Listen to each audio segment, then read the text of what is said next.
মানে উনি গুণীদের গুণী, মানে শ্রদ্ধেয় রাজ্জাক ভাই আমার প্রজন্ম থেকে যদি আমরা ধরি, এই রাজ্জাক সাহেব, আলমগীর সাহেব, প্রবীর মিত্র সাহেব, এর আমাদের সবাই যদি একত্রে করি, উজ্জ্বল ভাই, তাহলে বলবো যে মানে ওনাদের স্কুলিংয়ে কিন্তু আমরা আজ পর্যন্ত আমাদেরকে দেখতেছি, তাদের টোটাল স্কুলিংটা আমরা পেয়েছি।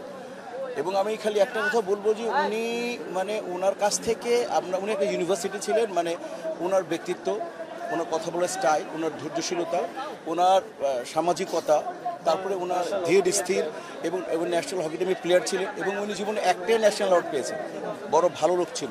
হ্যাঁ, এই একটাই উনি ন্যাশনাল অ্যাওয়ার্ড কিন্তু পেয়েছেন জীবনের প্রথম। তো অনেকে জানে না এই বিষয়টা। তো আমি খালি, এবং উনি কিন্তু মানে যে আমাদের শিল্পী সমিতিতে ওনার মানে যথেষ্ট পরিমাণে এফোর্ট দিয়েছেন। এবং মানে একটা লোককে আপনি চিন্তা করতে পারবেন, উনি একটা কথা বলতেন যে শিল্পী মানে মিশা বুঝো, শিল্পী হচ্ছে, আপন করে বলতেন, শিল্পী হচ্ছে যে জন্ম থেকে কোনো যদি শিল্পী হয়, যেদিন সে শিল্পী হয়ে গেল, মানুষ ছিল, সেদিন থেকে মৃত্যু অবধি তাকে শিল্পী থাকতে হবে, ক্যারিয়ারে খালি শিল্পী থাকলে হবে না। একটা যে শিল্পী হবে, যে আর্টিস্ট হবে, তাকে মৃত্যু অবধি। এই প্রবীর মিত্র প্রমাণ করে দিয়ে গেলেন যে উনি মানে পরিপূর্ণ একজন শিল্পী। এবং এই মৃত্যু মানে শ্বাসটা যাওয়া পর্যন্ত শিল্পী ছিলেন।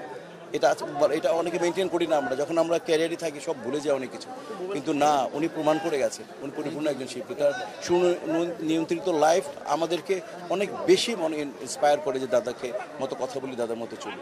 যাই হোক, আমি দাদা রুর মাগফিরাত কামনা করি, আল্লাহ তাকে বেহেশতের উত্তম জায়গায় স্থান দিক, এবং তার শোক পরিপূর্ণ পরিবারকে আল্লাহকে সহ্য করতে পারেন। তো উনি মানে বিবাহ বন্ধনের আবদ্ধের সূত্রে উনি দারুণ, আমি বলেছি যে উনি লায়লা মজনু, আমরা এটা মিথ, এটা গল্প, কিন্তু উনি রিয়েলি একজন মজনু ছিলেন।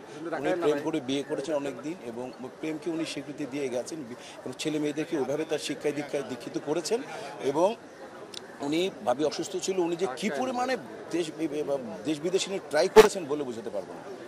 মানে তো উনি পরিপূর্ণ একজন মুসলমান, তার পরিবার পরিপূর্ণ মুসলমান, এবং সেই ইসলামের যে আমাদের যে সিস্টেম, সেই সিস্টেমেই তার এই যে দেখছেন তো আপনি নামাজে যে পড়লো, তারপরে এরপরে আবার চ্যানেলায় যাচ্ছে, এবং তারপরে আজিমপুরে কবরস্থানে তার দাফন করা হচ্ছে বিয়ের সময়, বিবাহ। এবং ওনার নাম কিন্তু প্রবীর মিত্র না, ওর নাম হচ্ছে, যখন তার নামটা হয় এফিডেভিট করে মোহাম্মদ হাসান ইমাম। তো আমরা যদি ভুলটা যাতে না করি, ঠিক আছে, দোয়া করব।